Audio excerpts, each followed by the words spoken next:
Good morning. So we are at 11:05 a.m. I think it's safe for us to get started. Welcome, everyone. Thank you for taking the time to join us. My name is Christine James McKenzie. I'm the Associate for Communications, Learning, and Policy here at Jobs First. On behalf of Jobs First, I wanted to welcome you to this important discussion on an agenda for young adult workforce development in New York City. First, I just wanted to review a few Zoom norms with you. This meeting is being recorded.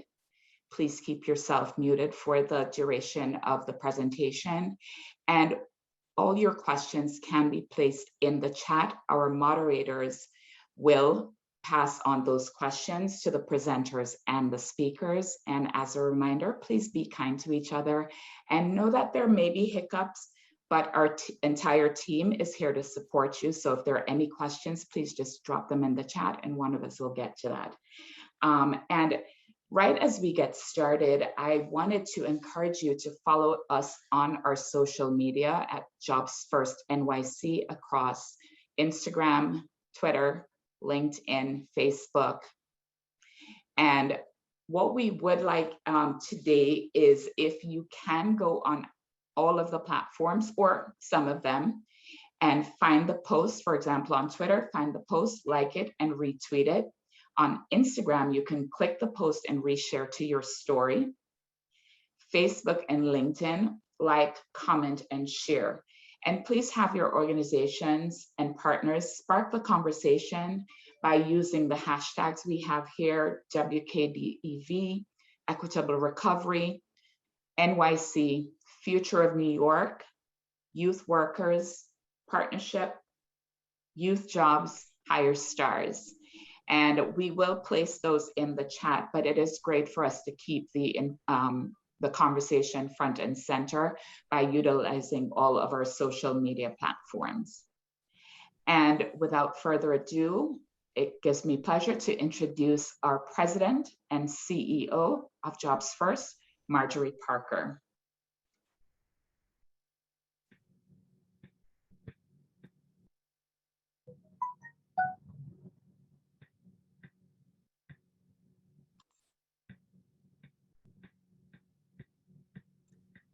Good morning, Christine. Thank you so much for that kind introduction and that spectacular frame for going out and spreading the good news today about the report.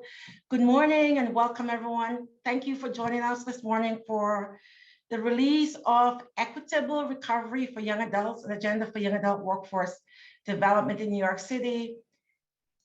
This morning, we are going to do an overview of the report, share with you some of our release plan and call to action, what the proposed annual investment that we're asking for will be 6 recommendations, clean, direct, and clear, provide opportunity for questions, and then have a robust panel discussion with some of our colleagues from across the field who participated and supported the development of this report.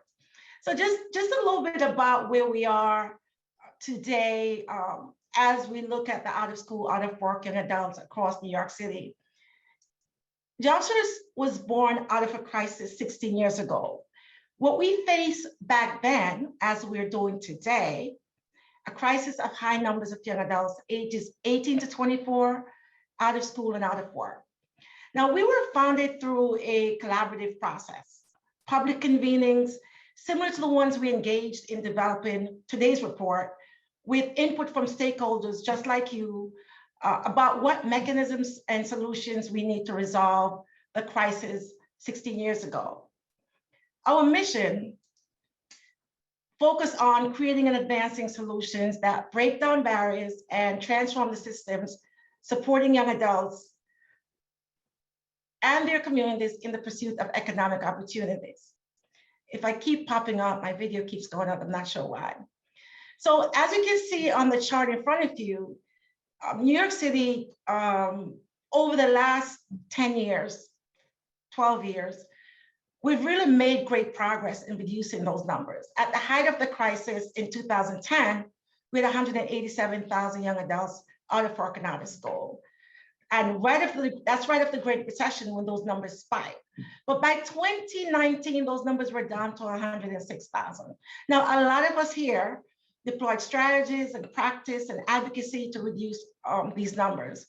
Here at Job Search NYC, we work with more than 160 organizations, including some of you who joined us here today, through a very disciplined and repeatable process to identify the challenges and incubate and implement solutions that help to reduce the out of school, out of work young adult population. Our process, driven by our core value, centers community stakeholders and ensure that their voices steer collaborative efforts and solutions, built on the same process through which JobsFirst itself was founded. We focus on our solution across 3 key areas. First, in communities where there are high concentrations of young adults who are out of work and out of school. Around education, building equitable pathways to post-secondary education and career opportunities. And this one is important because our goal here was to stem the inflow of young adults who are coming out of high school, not entering college, and becoming a part of our work, and becoming our post-secondary training, and becoming a part of the out of school, out of work population. And then we also focus on work, identify, design, and advance the type of practice that produce better results, such as our project around the Young Adult Sectoral Employment Project. And the practice we develop here really inform the policy actions that we pursue as we try to scale and implement good practice and get those good practice invested in. These solutions are delivered through our collaborative partnerships. Some of them you'll see here. Some of you are part of these, some of these partnerships. These are our efforts really reduce those numbers. And many of them, and I think all of them we said here, are still partnerships that are standing today. Our oldest partnership, the Lower East Side Employment Network, is over 10 years old. At JobsFirst, we have a simple motto, right? We said, together we can do more and better. And so here we are after declining for years. In 2020, 18 to 24 young New Yorkers were out of school and out of work, averaged a decade high of over 27%. That number skyrocketed to 180,000. And that's what brings us to today's report, Equitable Recovery for Young Adults, an agenda for young adult workforce development in New York City. This number represents an 80% increase from 2019. That increase eliminated all gains made in reducing the outside rates. Now, at the height of the crisis last summer, the number of 18 to 24-year-olds not in the labor force rose 40%. The unemployment rate doubled. In 2020, for example, in the Bronx, had the highest rate of out of school, out of working adults at 37%. Now you can learn more about just the data across the borough in a report that we shared last August called 1 in 4 young New Yorkers are out of work and out of school. And one of my colleagues can drop that in the chat. Now the rise was broadly, it was broad, and it directly connected to the restrictions and economic conditions brought on by COVID-19.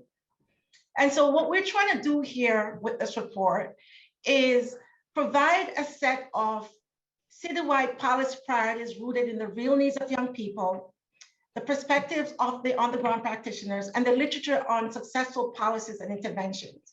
The report details the changes needed to quickly connect young adults to employment now and to effectively prepare them for the future of work in a rapidly shifting and increasingly virtual environment. It builds on JobsFirst NYC's comprehensive system-level view of the city's young adult workforce ecosystem. And finally, it proposes an actionable, realistic, and time-bound framework to foster citywide systems change in the young adult workforce development field. So to support these recommendations that you will hear about today, JobsFirst NYC calls for a $770 million increase in annual investment by the City of New York into young adult workforce development. Now, for some context on our call for this $770 million investment, you can see the current investment in workforce development in our recent Invest in Skills New York report with our partners NYTEP and the New York City Employment and Training Coalition. It's called Follow the Money, Understanding New York City Workforce Systems Funding. We'll put a link in the chat. You can take a look at that. The timing is right to revision our approach to finding solutions for young adults and investing appropriately in young adult workforce development and the communities where they live. Today, we'll be asking you to support our efforts to advance these solutions, which came from you, from young adults, supported by research and best practice. And we really appreciate the effort. I want to thank all of our partners, about, 75 agencies that took part in the development of this agenda, about 100 plus individuals who took the time out to join working groups. And in their busy day and during COVID and during the height of COVID and doing all the work that you had to do, you made the time to do this. And so we really appreciate the time you spent with us. And we hope that you too, like us, feel proud about this paper that you helped to put together. Thank you again for joining us today. And I will turn it over to Jessica. Jessica? Thank you, Marjorie, for that great introduction. So before I provide present on some of the content of the final agenda, I want to go over a little bit of the history of how we got here. So this is our systems map, and this is the foundation of the process. It maps the workforce development system as a whole and includes some more straightforward pieces like the money, everyone knows what that is. But there's also pieces that we talk about less often, like the culture, which recognizes the human behavior driving the system and emphasizes collaboration. So this map was used to guide the identification of some of the most pressing problems impacting the young adult workforce development system and to frame the recommendations that follow. So each action item and policy lever ties to different areas of this map that we seek to change. Next, I wanted to touch a little bit on our process. The policy agenda was written through a series of planning committee meetings, a young adult forum and brainstorming sessions led by 5 different work groups: infrastructure and policy, LMI, employer partnerships and emerging sectors, program design and support services, systems collaboration and accountability, and the final group, young adult leadership, power and autonomy. So those took place from November 2020 to February 2021. And since then, we've been working on the process of writing up the findings from those groups, rewriting, editing, designing, all of that fun stuff. But that brings us to today, which is very exciting since it's our official publication date for the agenda. And I just want to kind of wrap up this section by expanding on our call to action and detailing the main ask, which, as Marjorie mentioned, is a $770 million increased investment in the young adult workforce development system. We ask that that money be spent on $100 million for bridge programming to expand that, $150 million to expand sectoral training programs, $357 million for subsidized jobs, $105 million for high school degree attainment and career preparation, and $58 million to go towards capacity building and systems enhancements. As Marjorie mentioned, you can get more details about how the city has spent its workforce development dollars over the last few years in our Follow the Money paper, which we published with the Invest in Skills NYC campaign with our partners in that campaign. And that paper was published alongside a set of mayoral priorities, just a one-pager. And you'll see that one pager has a lot in common with our equitable recovery for young adults, but it is age agnostic in its focus. So now I want to pass this off to Jen Curry, who we were lucky to have capture and organize the information developed by our partners in young adults and to provide supplemental research for the paper. She'll lead you through the 6 recommendations that came out of that process. So just passing it off to Jen. Thanks.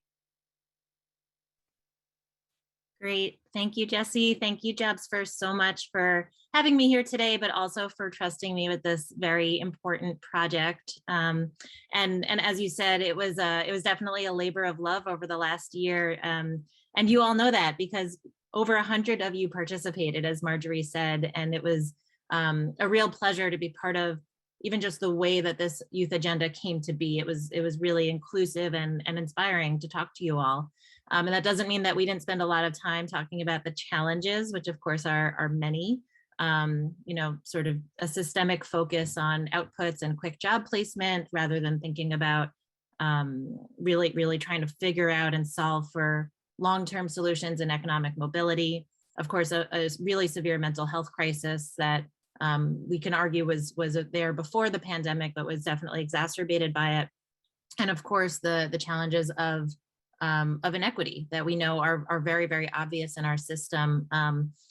But we also spent quite a bit of time talking about the bright spots and the promising practices. And I think we carefully approach this project with hope and optimism too. And you'll see in the final report, there's a whole section of really amazing programs and policies, both from New York and from the country, that we drew a lot of strength from. So we appreciate you know, just everybody's contributions and thinking about the exciting and opportunistic ways that we can move forward. So with that, I will dive into talking about the 6 recommendations, which is my job here today. And the first recommendation is around collaboration. And so each of these recommendations is really rooted in a problem statement, a challenge that we saw in the field. And, you know, in thinking about collaboration, it'll be no surprise to any of you that we have a fragmented system, which we'll talk a little bit more about. You know, at best, we're talking about work happening in silos in workforce development. At worst, we're talking about competition among really wonderful providers and agencies that are all trying to do good work. So we talked quite a bit about collaboration. Go to the next slide for me. And this really looked at how we can centralize governance around youth workforce policy and programs. So again, no surprise, many of you know there are somewhere around 14 or 15 New York City agencies alone that touch youth workforce development. 14 agencies. So, you know, how can we bring those together, right? And we really see some opportunity for action there. We also know that having a stronger data system and a stronger opportunity for data use and shared data use would really help. That would, you know, allow us to think about things like a no wrong door model for young people across the city. And really wanting to incentivize collaboration and find ways to collaborate. And that includes across levels of government. So thinking about, you know, federal stimulus dollars and how they're coming down to the state and what the connection is between federal and state, the connection between state and city, and how we can all work together in a more effective manner. And you'll see here for each recommendation, we've created these policy levers. So what does this really look like? A little bit more tangibly, and I'll still speak to it at a high level here, but we really thought about this in a lot of detail. And here we have things like, again, a centralized agency that could oversee youth workforce matters, and ways to create a database, maybe a website for communication, some shared tools so that we can streamline information. And we'll move on to the next recommendation, which is around a focus on equity. And of course, you cannot talk about youth, young adult workforce issues without really naming the fact that we have a disproportionate impact, a harmful impact on young people of color in particular, young people living in communities of poverty. We know that about 3/4 of out of school, out of work young adults are Black or Latinx. And so this was really important for us to bring to the surface and to name some of these barriers, but of course, again, also to think about solutions. So here we're really thinking about, you know, how do we, of course, remove immediate barriers to success, really thinking about work-based learning, sort of fast access to jobs and to wages, but also at the same time, right, think about the long-term systemic changes that need to happen to improve the kind of long-term life outcomes for young people. You know, when we, as Jessica mentioned, we spoke directly to young adults as part of this process. And really one of the things that we heard from them was that they want careers, not jobs, right? And we know this too. They don't want minimum wage jobs that they're stuck in for the rest of their lives. They want to see that pathway. And of course, that's what we all want to build for them. But that came out really strongly in the data that we looked at. So here are policy levers. Some of it starts with something that might sound pretty fundamental, but making sure that anti-racist and trauma-informed practice is systemic, right? Is part of all of our public agencies, of our provider agencies, and that we're all using those lenses to really be able to think critically about the services and programs that we're offering. Really thinking about ways to use labor market data and look at, again, career pathways that can put folks on path to economic mobility rather than looking for jobs.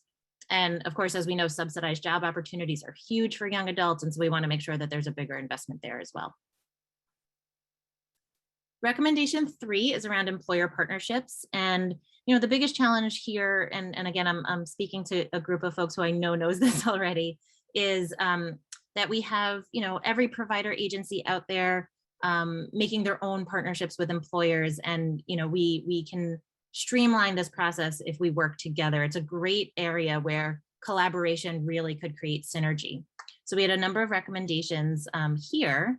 Of course, system level employer engagement and partnerships, right, would take some of the burden off of each individual provider agency on the ground, and hope to create a bigger city level pipeline for young adults to access. We talked a lot about reframing sort of employer relationships with CBOs and agencies supporting young adults. We don't want, this is not charitable, this is not corporate social responsibility, this is a talent pipeline. And how can we reframe the way that employers view working with the young adults that we support as an asset for their companies, because they are. And you all know that who work with young adults directly, and we want to make sure that that's the narrative that we're all working in. And to that point, also ensuring that employers, that there's a level of employer readiness to bring on talent that we work with in our programs, and make sure that young adults are set up to thrive when they get to those jobs. So again, we had a number of policy levers that we looked at, including things like, really thinking about coalitions, community level coalitions where multiple providers can work together. And of course, nobody from Jobs First asked me to say this, but the lessons from Lesson, the Lower East Side Employment Network, of course, are, I think, really critical here as a model for how communities can come together to create some synergy around employer partnership at the local level. And then really thinking about other ways to support job quality. And those of you who know my background know that I can talk about freelancing and gig work for hours. I won't do that here, but it came up quite a bit. Young adults are, whether we like it or not, there is an allure to the gig economy. There's lots of challenge with the gig economy as well, but making sure that things like, freelance isn't free, and the more recent legislation around gig work, those policy initiatives are all the more important for younger workers, as they're more likely to end up freelancing, whether it's a side hustle on their way to full-time employment, or something that they're choosing to do, with all of their time. We need to really make sure that job quality is there for them. The fourth recommendation was around having a continuum of services. And again, I'm speaking to a group of people who knows this all too well, that young adults face a lot of barriers to accessing the kind of wraparound supports that they need and deserve. Again, because of a lot of the structural challenges, oppression, racism, things that they face. And so we wanted to make sure that this came through here, that, these are workforce issues as well. They're not just social service issues, right? This is a matter of workforce. So we have a number of recommendations. One is that we actually can't wait until a young adult gets to a workforce program to pay attention to their social emotional learning, their mental health, their financial literacy, right? All of the things that we know are critical to help them thrive in the working world. We don't want to wait until they're 16, 17, 18 years old. So really thinking about what the continuum looks like for those types of programs. Making sure, again, mental health came up so many times, and it came up from young people themselves, in addition to hearing it from providers and other stakeholders. So, really just being sure that, we all recognize as a system that, a phenomenal training in coding or hospitality or whatever the case is, right? It may not be enough on its own. And we really need to think about the wraparound supports that young people need and deserve to be successful. A number of policy levers here, but again, really thinking about even just like the training and the access to resources that the adults in young people's lives have, stretching back to their younger years in their education, but certainly at the high school level, you know, at the college level, right, and in between and in the programs that we run. And then of course, thinking about alternative pathways and bridge programming and how important those models can be for young adults. So, you know, what's happening in our transfer schools, what's happening in our bridge programming, and how are we thinking about mental health, financial literacy, all of those other components to help create successful, you know, employable young adults. Recommendation 5 is one of my favorite around youth-centered strategies. And, you know, really the sort of challenge here is probably one that's more about time and resources than anything else. I think we all know that we need to have young adults at the center of the work that we do on their behalf. But oftentimes we you know, are cutting corners, we're working on too many things at once, we have limitations. And so this recommendation is really about human-centered design to me, and making sure that we are including young people in these solutions, as we did in the development of this agenda. So I'll share a couple of recommendations. One of the big things that came up from young people is wanting mentorship. And we thought that was a really wonderful finding because we've all experienced that one-on-one or small group relationship, right, with somebody who's helped us get us somewhere. And that's a really important piece that came through very clear from what young adults were asking for. We also, you know, kicked around some really interesting ideas about ways that young adults could be involved more in, say, an RFP process, right? So an agency is developing a request for proposals. Can we not have a compensated opportunity for young people to participate in how that funding stream gets shaped, right, from the beginning? Because we all know downstream, once we have a contract, it's very, very hard to change the parameters of it. But if we can think upstream, at the stage of development where we're shaping these funding streams and these programs, it's a great opportunity for young people to be involved. And you'll see our policy levers really just mirror what I was just naming, making sure that we have these opportunities baked in earlier parts of the funding, the systems, the program design. And the last recommendation is around capacity building. So our workforce providers in the city are phenomenal, but we also know that the needs are ever changing, right? No 2 days are alike in the work that we're doing. The labor market is changing. The pandemic, of course, has brought all sorts of ups and downs to the work that we do. Young people are changing, right? I mean, I talk about TikTok now all the time. What was that a year ago? I didn't know. So we have to really be paying attention to what's going on.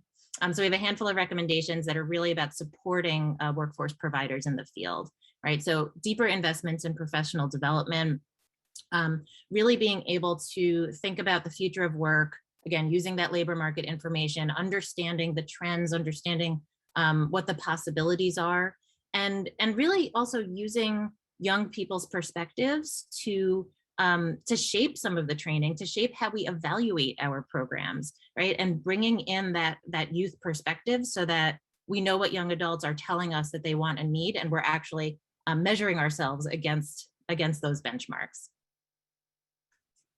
So our policy levers here, a few things that I've already named, like training, but one really important one would be a little more flexibility in the way that funding streams are structured.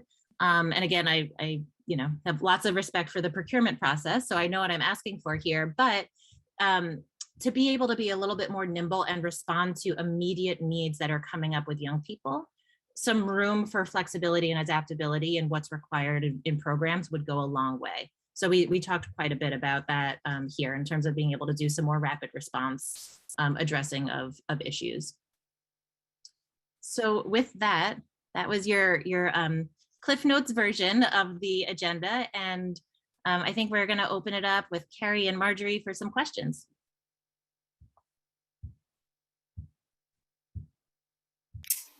Thanks, Jen. Folks can go ahead. I didn't see anything come through in chat, any specific questions, just a comment or two. If anyone has a question for Jen, Marjorie, myself, Jessica about the paper, you feel free to raise your hand and we can call on you that way.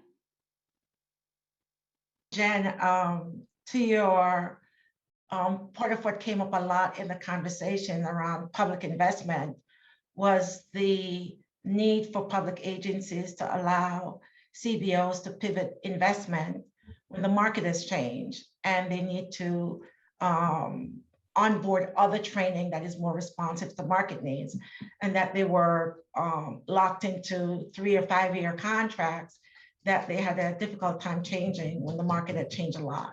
So while there are diminishing returns on training for a particular career, other areas of jobs are growing, and they were unable to make the pivot because the contracts didn't allow them to. So they wanted that greater flexibility in that. That's absolutely right. And I mean, 5 years is a long time. And think back to where we were 5 years ago. I mean, who knew, right? Like none of us could imagine where we'd be sitting now. And you all know this, better than anyone. It's wonderful to have that stability of funding. So let's not knock that. I mean, that's a great aspect of having a government grant, of course.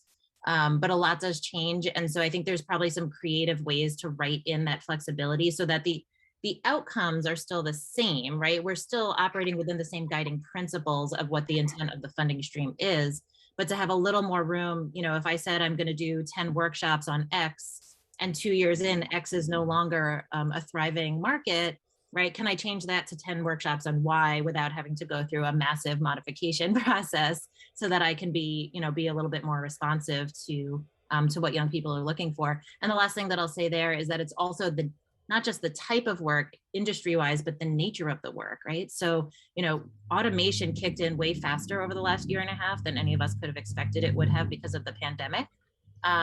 Obviously, remote work. If a young person doesn't have the digital infrastructure or skills to engage in remote work, they're not going to have that same option as somebody else. And so, just being nimble to the industry, but also the type of skills that we're even training young people on. There are a couple of questions bubbling up. Thank you, Jen and Marjorie, for your comments there. I just want to make sure we have time to get to questions. And somebody's asking if we can talk about plans for a state-funded hub for information on labor market data. Is this something that is in the planning stages? Will this be statewide information available to all residents of New York State or New York City specific? Does anyone on the panel or in the development of the paper have information specific to that? Well, I mean, Jen, you can go. I'll tag on. Well, I was going to say, I wish I had a real answer. I'll give you a sort of answer, which is that I know that Jobs First and other advocates have asked for that very thing. So it's definitely in conversation. I know Evelyn Ortiz is here, so she might want to jump in on this one or talk about it later on the panel. But we've asked for that, and we know that it has to be something that's accessible to everyone because the consumers, right? If I'm planning my career, I should be able to access that data too, just the same way that a workforce development provider would need to access it to plan their programs. So I love the way that you asked that question, which is, will it be available to everyone? And ideally, it would.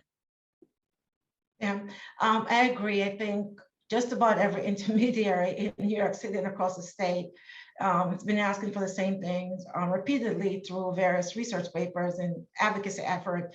Part of what we did through the Invest in Skills Coalition, there are organizations now working on mapping, training across New York City, but it is a very expensive venture that needs to be updated and maintained, and needs to be tied to government and to a governmental agency that maintains that kind of infrastructure for labor market information, for training programs, availability, so that the same way you can call 911 or you can go to 311 for various services, you will know as a resident of New York City that here's where you can go to find any training that might be available, or just to look at the latest labor market information down to your neighborhood. In terms of what's going on. If we want to build a really data intelligent city, is what we're calling it, is that every resident of New York City would have access to this type of information. In order for that to happen, government has to take a lead on it. And we're ready. Jobs First the IETAP, New York City Employment Training Coalition, the Literacy Assistance Center. All of us are ready to assist the city in that effort to get the system built and work with the State Department of Labor to do so. Thank you. Yes, and thanks, Nancy Martin, for that question. We have a couple more questions here, and maybe about 5 minutes or so at most to address them. So I'm debating which one to ask.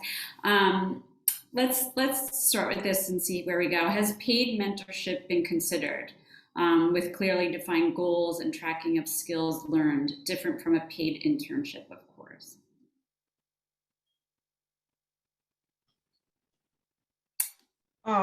So of course, there are very successful mentorship programs across the city. Recently, we caught up with the iMentor folks to talk about their program. Big Brother, Big Sister is a mentorship program. High schools have mentorship programs.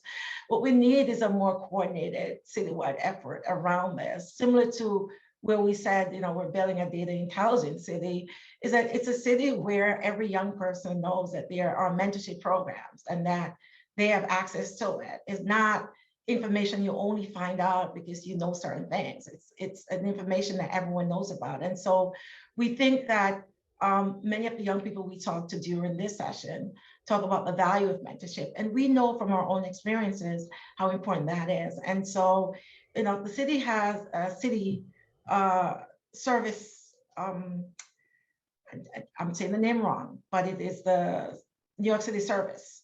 I think it's called, there are infrastructures in place that the city already has. We don't have to reinvent the wheel or reimagine some of the work. We need to align with some of the infrastructure that's already in place and determine if we have a New York City service where any young person can sign up to take part in service. Ideally, that's what is supposed to happen.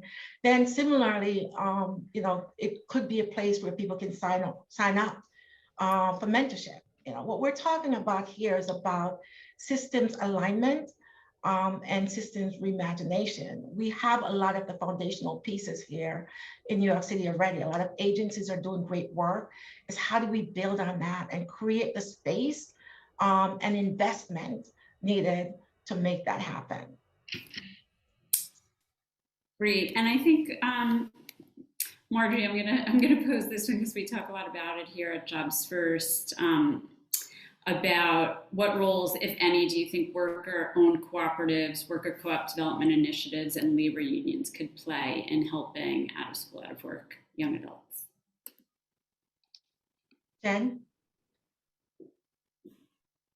This is one of my favorite things to talk about, but I know we don't have too much time. But I mean, yes, right? Like yes. And I think there's an information shortage on these options, particularly for young adults who know what they see, right? And maybe haven't seen these opportunities in front of them. There's a lot of really interesting conversations that I think unions are starting to have within their industries, but also across industries. And so I bet some of you were part of a conversation at the CUNY School for Professional Studies last week, maybe, on what unionizing the youth services field would look like, for example, where so many young people have their first job working with younger children. So I think there's a lot to be said there, and a huge opportunity across workforce programs to educate young adults on those models and on those options. And even just tying it to the sort of freelance and entrepreneurship economy, which we know is huge in many of the communities that we work with, even though we don't always call it that, right? It's not often respected. But so many young adults have that entrepreneurial spirit and are ready to go. And if we can help them understand that worker co-op model and the ways to own power as a worker, I just think that there's probably a curriculum there that we could all write in a day and really get that sort of information on those models out to young people in a systemic way. Thank you, and thank you to Sophia Lesswing for that question and Teresa Doyle for the question before. And I think it's now time we should turn it over to the panel. Thank you, Karen. Thanks, Jen. Thank you, and I call up Roman. Oh, there you are, Roman Jackson. Thank you, Jen, for presenting the 6 recommendations. Now I have the pleasure of speaking with practitioners who will demonstrate how each of these recommendations will impact their work.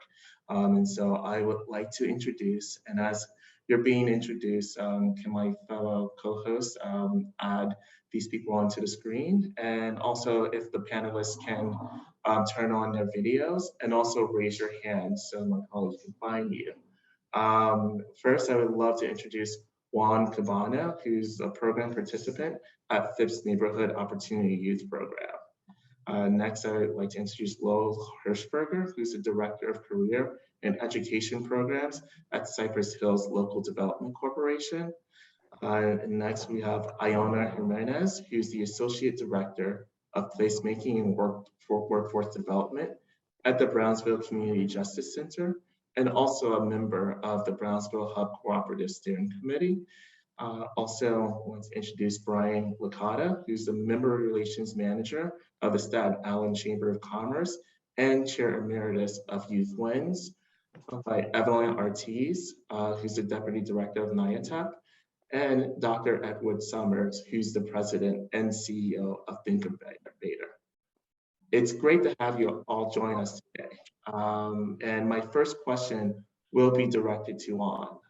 For Juan, a core part of this agenda is that young adults deserve to have a choice in pursuing professional future based on their own interests and not just what's available in their neighborhood. How would that help you on your path to career success? And how would a single website with information on all programs in the city be helpful to you and other young adults? Yes, well, in my experience as a young person growing up in New York City, it's been very hard to find opportunities for different fields. A lot of the time, the opportunities are mainly for STEM fields, such as engineering or coding, and very few for creative endeavors, such as creative writing or artistry. So as someone who has an interest more leaning towards those fields, it has been hard for me to find programs that cater to my specific career needs. A specific hub website would help in that it would guide me to programs more specifically able to connect me to the resources needed to find a career in those fields. Thank you, Juan. And the next question is for Eddie. Can you speak to the importance of these strategies and recommendations and how this relates to your experience working with youth and developing programs that help young adults thrive? Yeah, thanks, Roman, and thanks for Juan. You know, he is our future. He is why we do this work. His experience is critically important. I do want to speak to the strategies of equity and student-centered approaches to building programs. You know, I think it's critically important to have young people at the table. You can't have a student-centered organization and not have young people who are youth-centered, not student, because we do deal with disconnected youth and connected youth. But you can't have programs for young people without having them at the table, like critically. I think that's passé, that's the past, that's what we used to do in the past. And it's important, it's critically important that you have young people at the table, help with the design, implement, and create programs that incorporates their needs, right? Like we have to understand industry needs, we have to understand what's needed in the workforce, but we do have to understand the population that we're dealing with. We have different generations who have different tech needs and are used to different technology. And so we have to make sure that as we design programs that we're incorporating their views and perspectives. And, I just want to talk briefly because, this is a large panel and it's about like the policy agenda that you've set forth, but about what we do at the Think Innovator. I mean, we have various ways in which we engage young people in our process. First and foremost, unlike many organizations, we have young people on our board. They are on our board. They're making decisions. They're equal to any other board member who contributes, who donates, who are big executives. Our young people are on our board making decisions, speaking about their youth experience. So that's critical to the design of our organization, to the programs that we pursue, and to how we decide to move our organization forward. Second, we have a youth council, and a shout out to my former colleagues at Here to Hear, particularly Joshua, who's amazing, has been a great influence on what we do in terms of our youth council. like mimic a lot of things from them. We have a youth council. Our youth council is focused on empowering a youth voice. We are a Bronx organization that believes in empowering young people voices. And we do that through our youth council. And they have an agenda that they set for themselves, and we help them pursue it. But more importantly, the youth council feeds into our think tank that produces policy research that influences policy change. So it's critical to have them be in that perspective. And the last thing that I would say about the programming that we do is that we have a program focused on, it's called our junior consultancy that helps young people influence companies. They work on challenges that companies present. They work with real companies. As we all know, over the last 2 years, the city has presented these challenges, these hypothetical challenges that young people work on. Well, at the Thinkubator and Here to Here, we were already 3 years ago advanced, and we work with real companies with real challenges where young people are really making impact. And so our young people are able to voice their opinions and perspective. So, but this is all critical. Youth perspective, the point I make about these programs, it's not about the Thinkubator, but it's about like how youth opinions and perspectives are critical to their training and into getting them into the workforce. Second, I would say is this notion of equity and inclusion, and again, making sure that they're at the table, making sure that they're helping to make decisions about the design of the program, and also making sure that they are critical to informing employers about this is your future workforce, and we need to work together. We need to have conversations together, and not that this is what I expect. Oh, and I get upset when they don't meet my expectation, but this is who we have, and this is who they are, And so those are some of the critical things that we've been working on and focused on at the Thinkubator to make sure that we're inclusive, that we're equitable, and that young people are at the table, and that we get them jobs, right? That it's not just about training them, but that we get them jobs or we connect them to education, right? Because that's their end goal, right? We have to help them realize what their end goal. And I never want to be a one-stop shop. I never want to be that. Like, that can go somewhere else. I'm a Bronx kid, born in the Bronx during the 80s, I don't want that one-stop shop. I want to make sure that people are truly realizing their dreams. And that's what we're trying to do by bringing them at the table and at the forefront of not only decision-making about programs, but policy as well.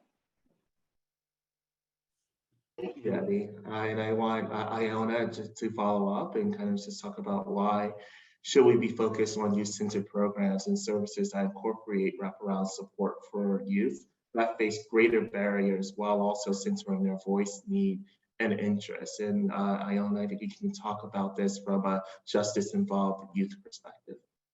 Yeah. I would ask, like, what's the alternative to that? Like, do we say to our young people, get it together, figure it out? Or do we just hand them a map that says, go to high school for 4 years, graduate, go to college for an additional 4 years, get a job? Because essentially that's what we're saying, but we all know that there's no one size fits all pathway to economic advancement these days, especially for young people who are living in communities that have high poverty rates, and generational poverty at that. So we also know that where there's poverty, young people are also dealing with high instances of violence, high rates of incarceration. The educational system is failing them. There's health disparities, low quality housing or lack thereof housing, right? You name it. Those are some significant barriers. And all of those barriers have been exacerbated by the pandemic. So we are worse off than when we started. So when you start to ask youth about their needs and interests, you immediately have to think about incorporating wraparound support and individual services to address those barriers to economic mobility.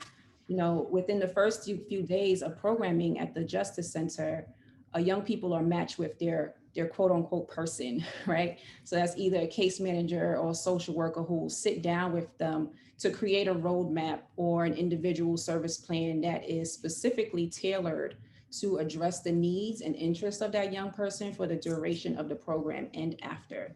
So something that we do at the Justice Center almost immediately is also identify interests very on in the recruitment and outreach phase, and develop interest-based programs that are facilitated by experts in those fields who also look like them, right? So I think that's important to provide programs for young people where they see the identity in those programs.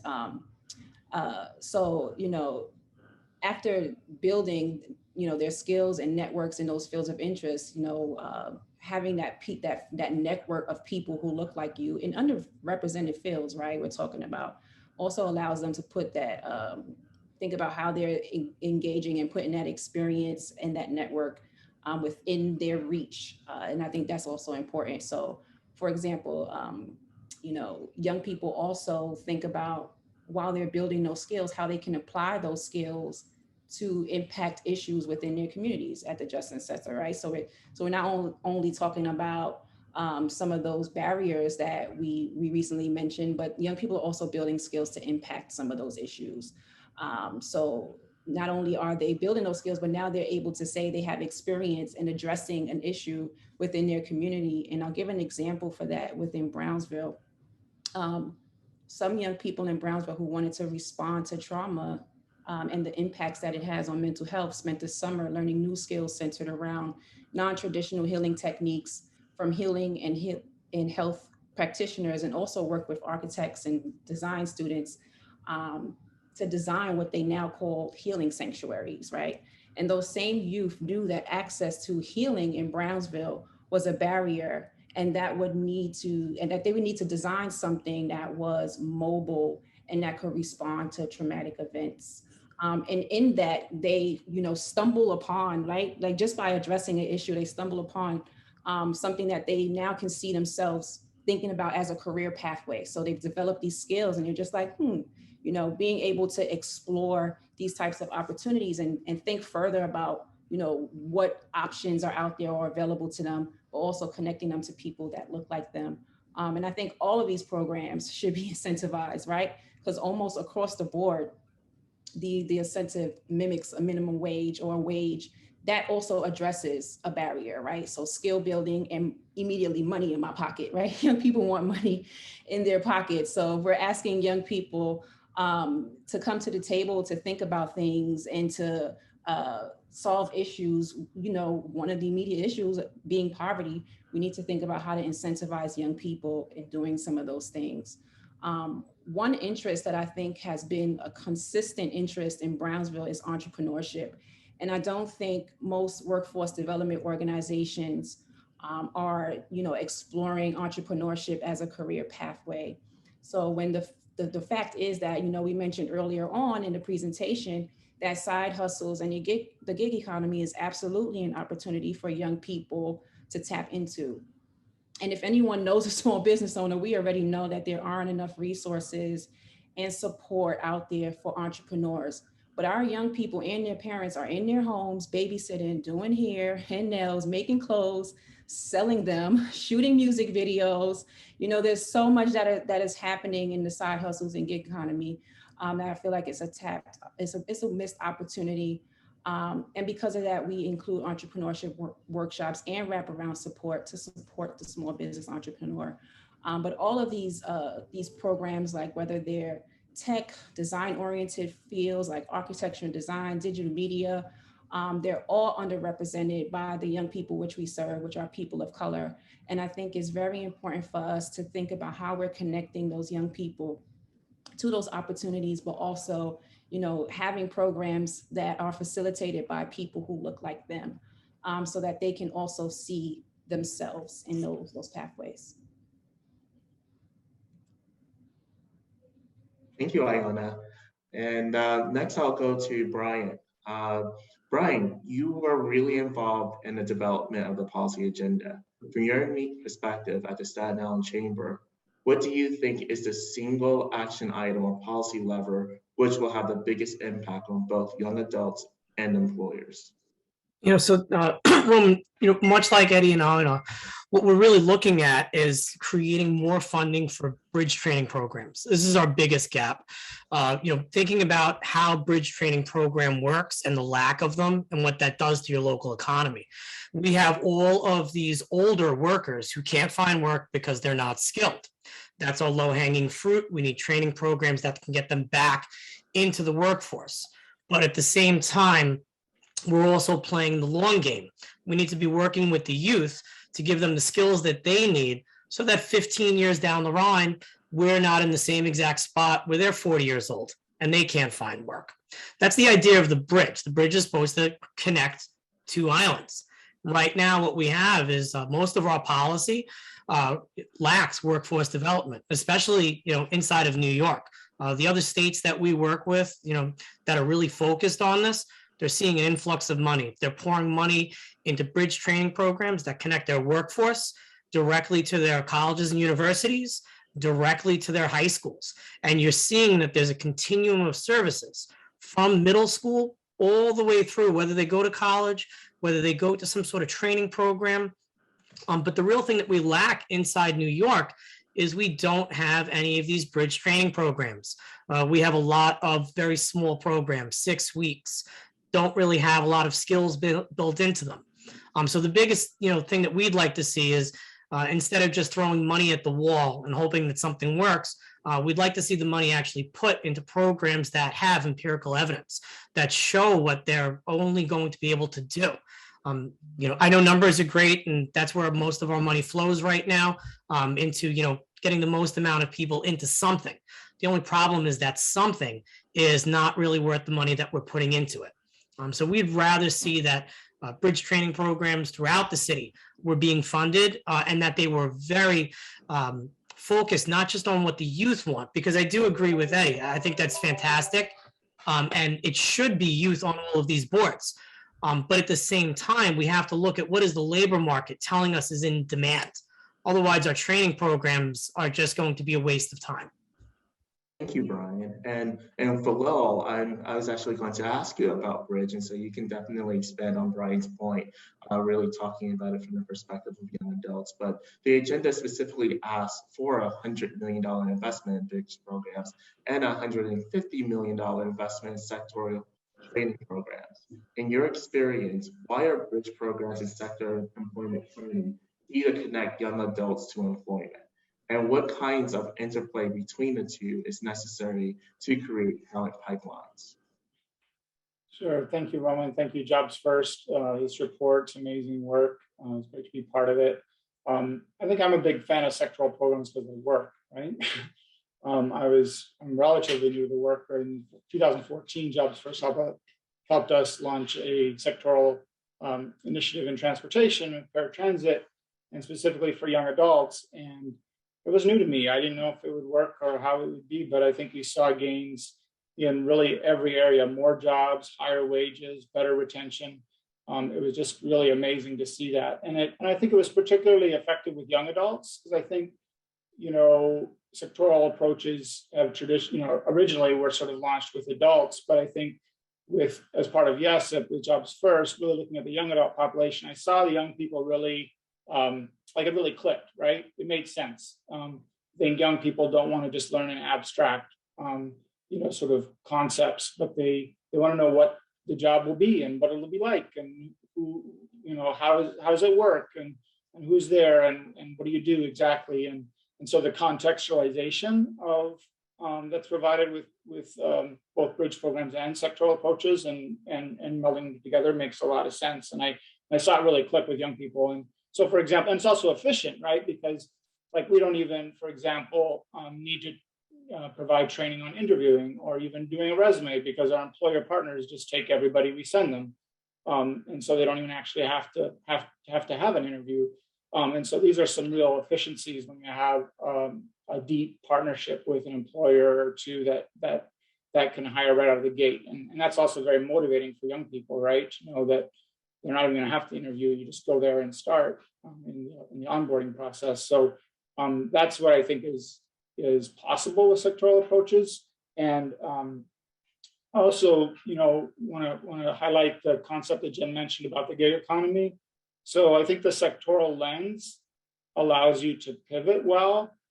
Just today, actually, I just came from our first training with the Drivers Co-op, which is a shout out to them as our new partners in providing an ethical alternative to Uber and Lyft, and that's driver owned.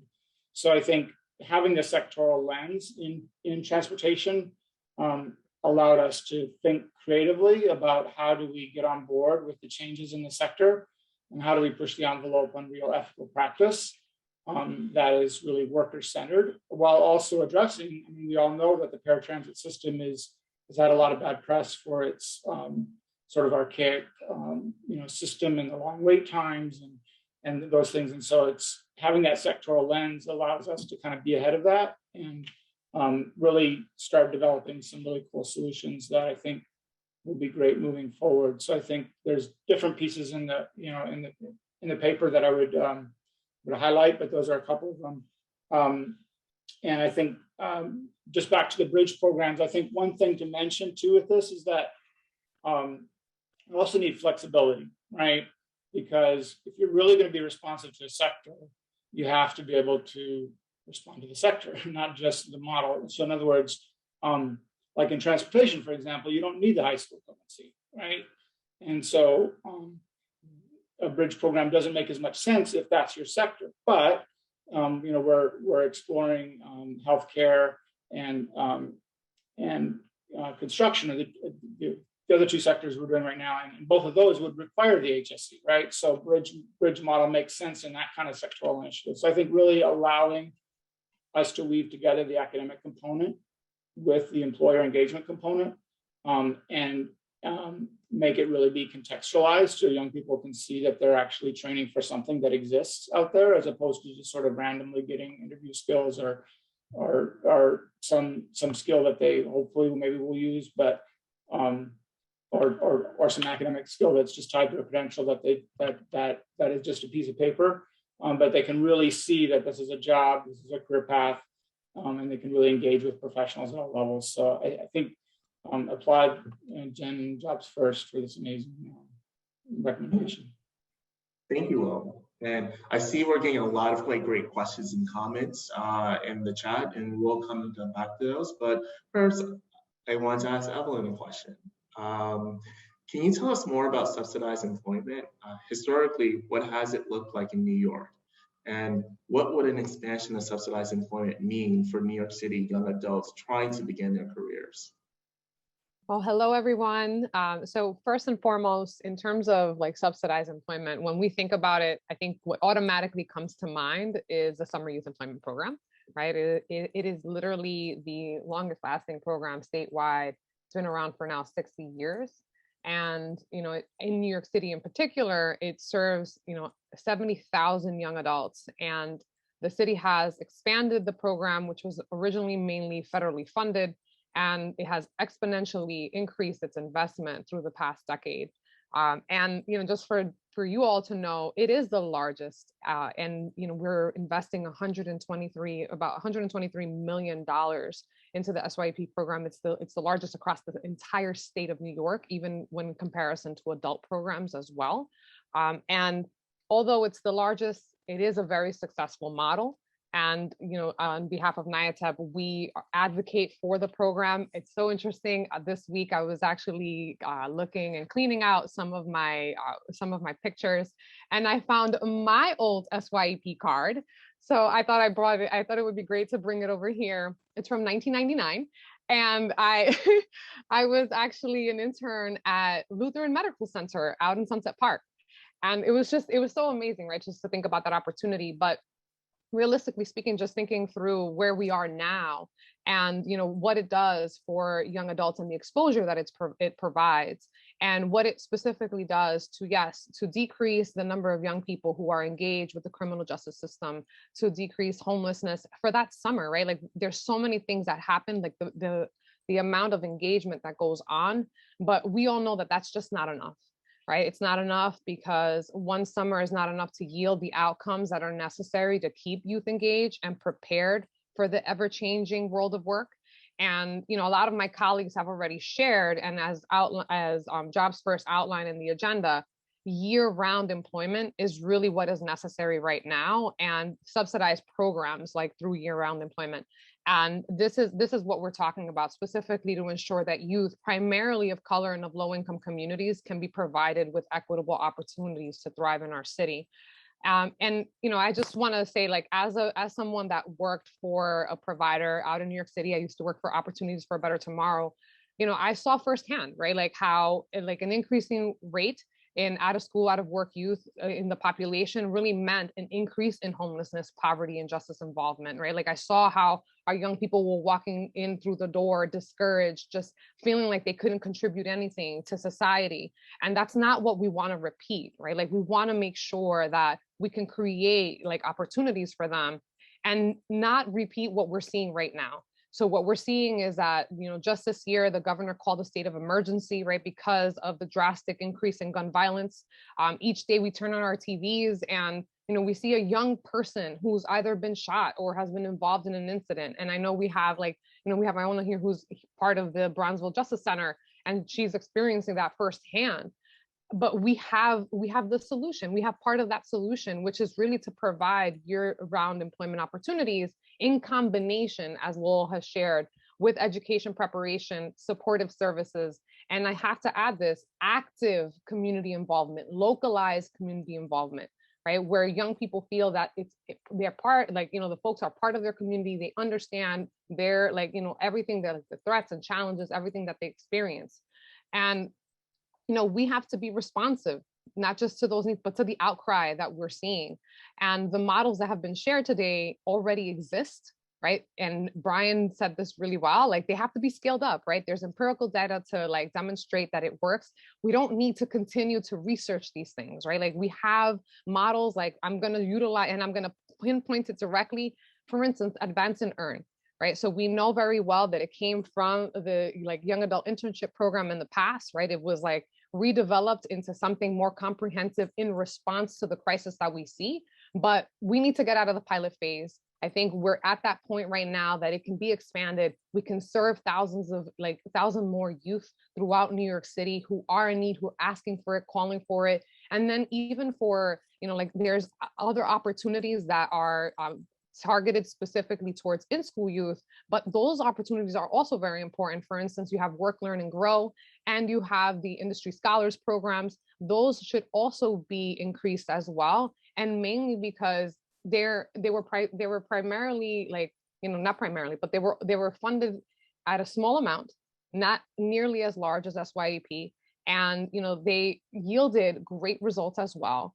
And the city council provided funding for these things. They weren't baselined at a great amount of money, and we need to change that, and we can change it.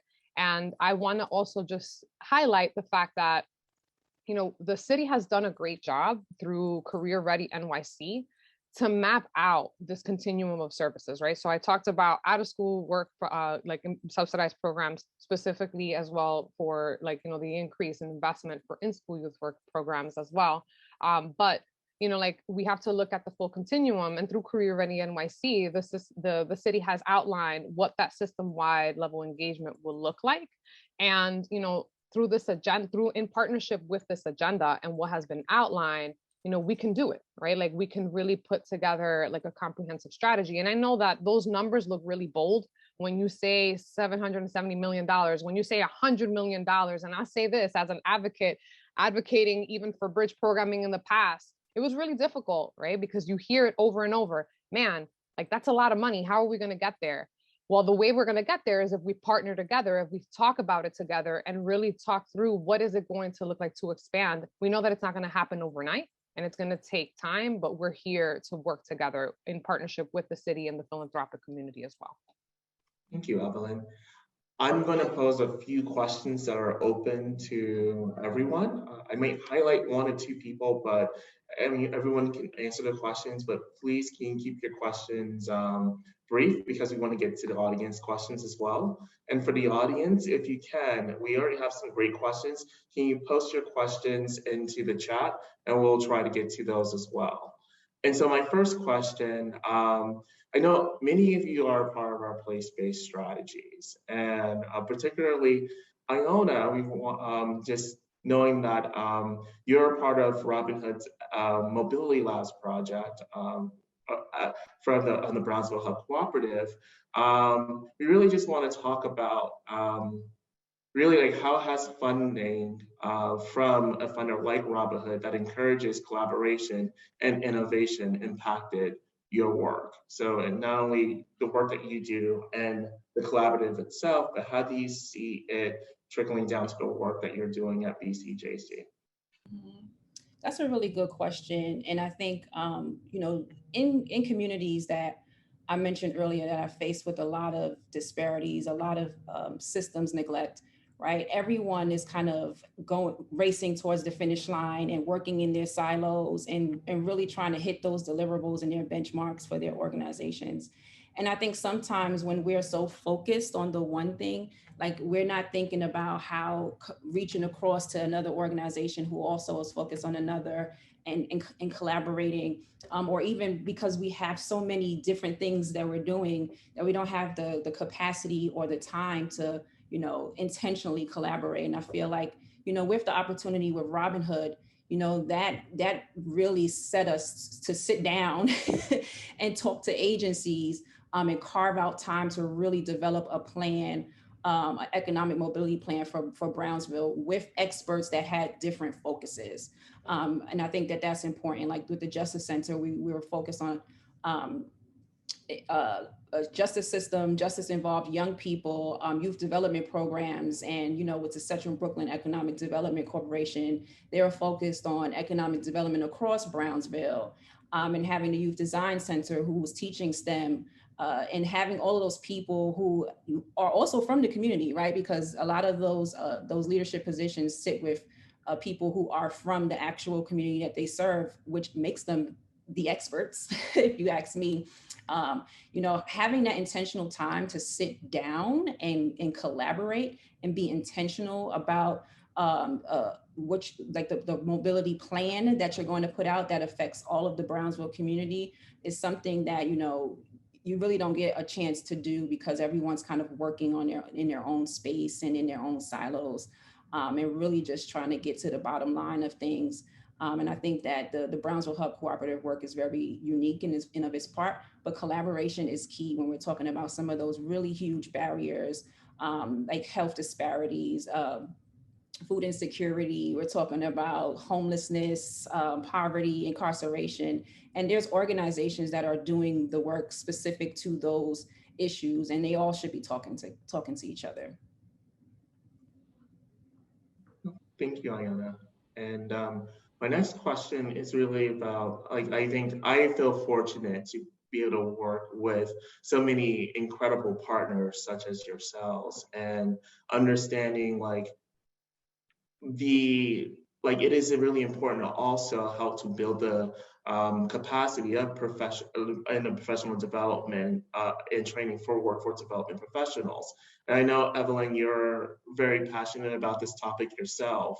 I would ask you all, why do you think it is important to the ultimate goal of reducing the number of out-of-school, out-of-work young adults to build the capacity of the practitioners who are serving that population?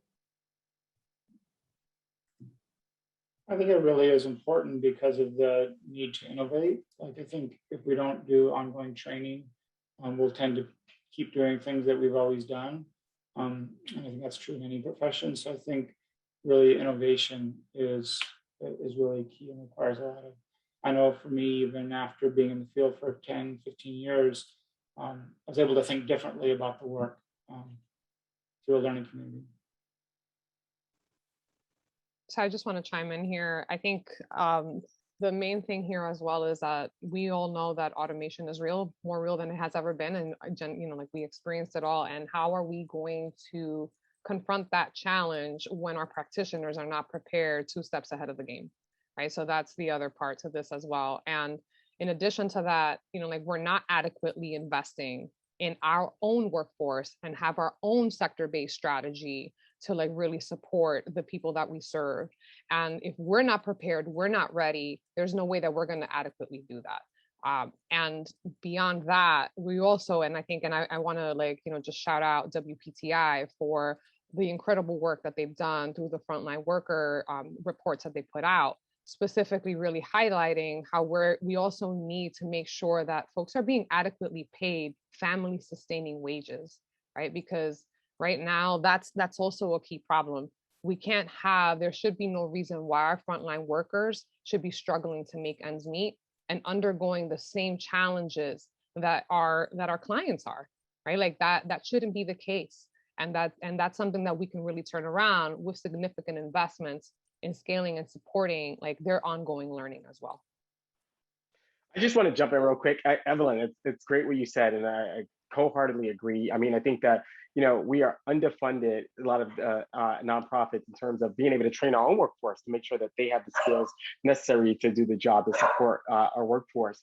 So that's critically important. The one thing that I want to challenge our industry with, I just don't like the term family sustainable wage. Man, I'm a kid that grew up in the Bronx.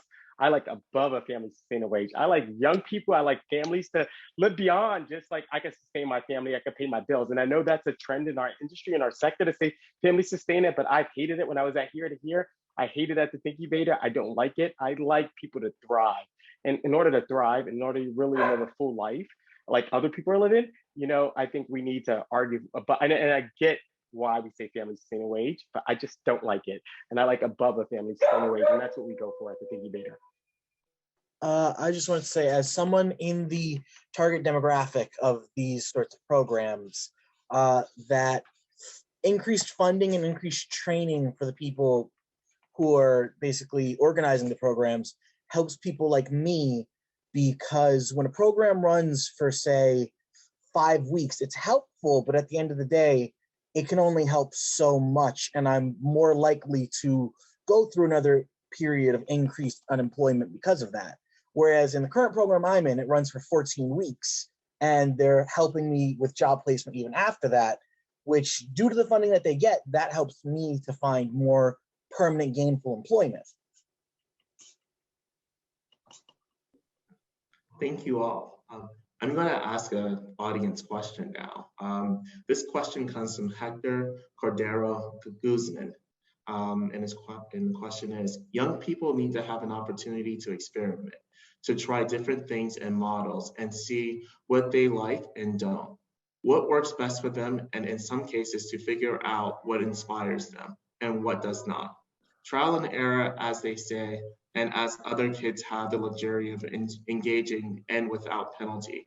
Foundations funders and government funders, however, demand precision and what they call results and quick. To what extent are these two logistic inconsistencies? Are government and philanthropic funders properly educated on how young people of color in particular may need to be exposed to more things, to experiment different things, and how that requires patience, consistencies, and supporting the person in all complexities and challenges, and not just seeing our kids of color as cases that need to be successfully processed? How can we build in-youth experiments, exposures, trial and error, experimentation, and the funder formula, the data collection and reporting process, and into measures of success? I'll say really jump quickly. In. Go ahead. No, you go ahead. Sorry. Well, I'll just say I agree wholeheartedly. I think there needs to be general youth development programming, like SYP, for example. I think is a good example of what should be for experimentation. They should be able to try something different every summer for a series of summers. And then, and also for out of school youth, I think there should be opportunity for experimentation. Absolutely, I think. And then, once a young person comes to a program like ours, is 21, 22, they're ready to get on with their life, right? Like they want to do something that they're ready to commit to something. And so I think developmentally that age of 21, 22 is ideal for a sectoral program. Go ahead. Yeah, I think part of the challenge though, and the question was great and long, and so I can't answer it all, but I do think part of the challenge is like how we communicate to funders about the populations that we serve, and that we need this certain level of innovation, a certain level of like exploration. And I think Iona was talking about, the fact that, like let's focus on entrepreneurship and some of these non-traditional programs that we think about in the workforce. When you typically think about workforce traditionally, you think about like, oh, we're going to train people for plumbing or, very vocational type of things or whatever. And I think that increasingly, as we know, as we've experienced over the last 20 months, and also as the response from young people have been, is that, people may not want to work some of those service level jobs, and they do want a piece of the pie in the knowledge economy. So how do we be able to innovate and experiment and allow young people to dabble into these not so traditional career pathways? Like we at the Think Incubator do design thinking, we do research, people like research. You teach, yeah, we teach young people how to be researchers, you know, because you can do that. Project management. You typically don't hear of these as necessarily career pathways that workforce development organizations do, but we do it because we know that, guess what? The skill sets that they learn are the backbone to any job, quite frankly, and they can do anything after that. But we do need a certain level of experimentation where they're able to experiment and say, oh, I don't want to go this pathway.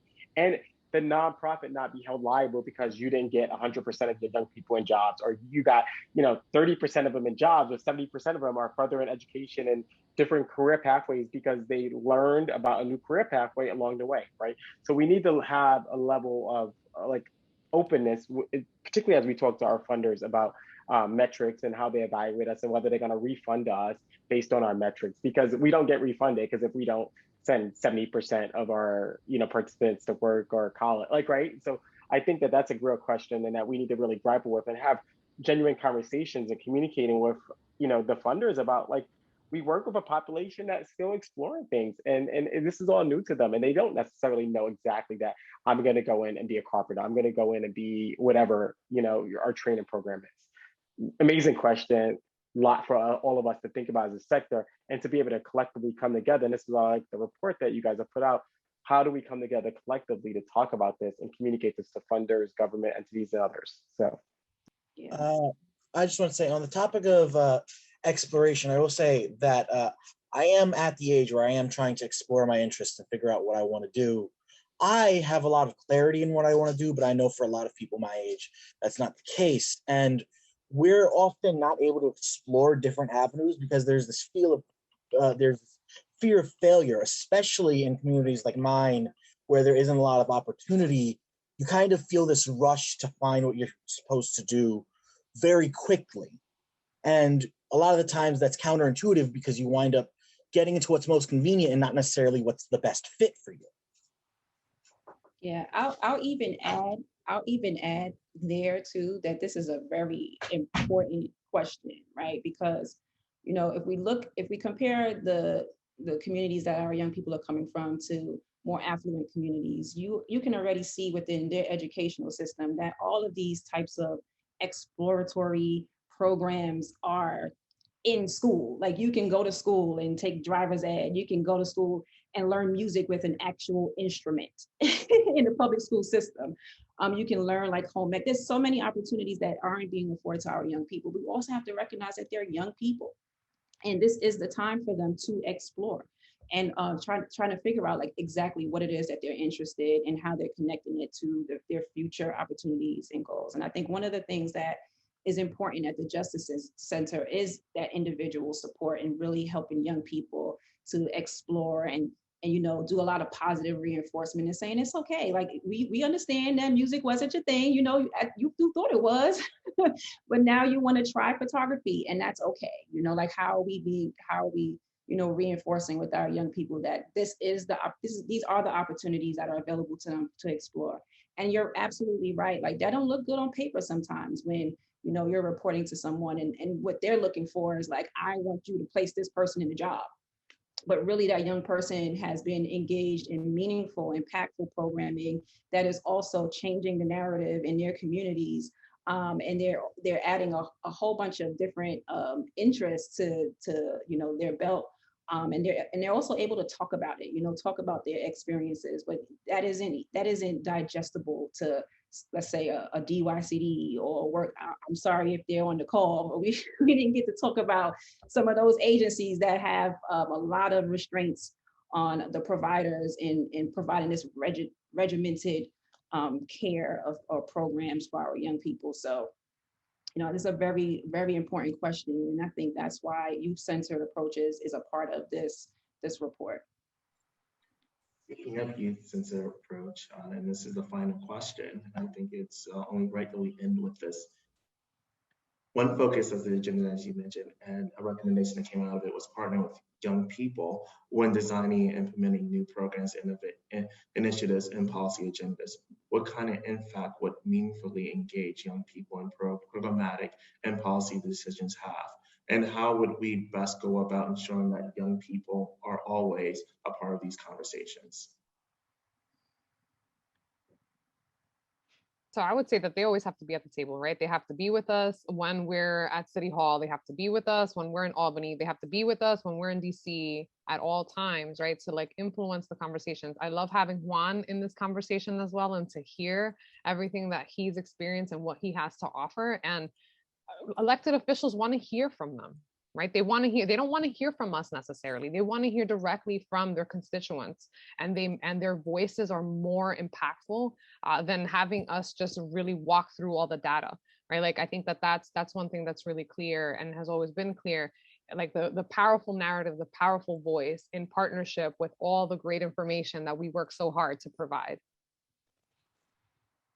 I think there's this tendency to view young people as a lot less competent than they can be. There's this tendency to view us as kind of a lot more naive and a lot more inexperienced. And that is true in a sense, but it's also a bit of a simplification. While we aren't necessarily as experienced, we are a lot more malleable because of that.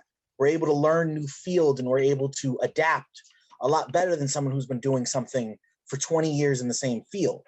And because of that, there are certain advantages that we have that more experienced workers don't. And I feel like there's a tendency to overlook that fact. I think, period, like we have them on the board. Listen, there's no, like, they are the directors of our organization. We have a youth council that helps to govern our organization. They are critical to the decision making and what we do in terms of our organization-wide, but also programmatic-wide. You gotta have them at the table. It's important, and you can't be youth-centric, like I said before. If you don't have them at the table, we're not youth, we're not them, and they have to be. This is why it's great to have Juan here to have his perspective, but we need them at the table, and we can't think that we know it all. I mean, I'm a PhD. I think I know it all at times, but like I know that it's also critical to have young people at the table in my organization. Well, thank you all. And so I'm gonna have to end there.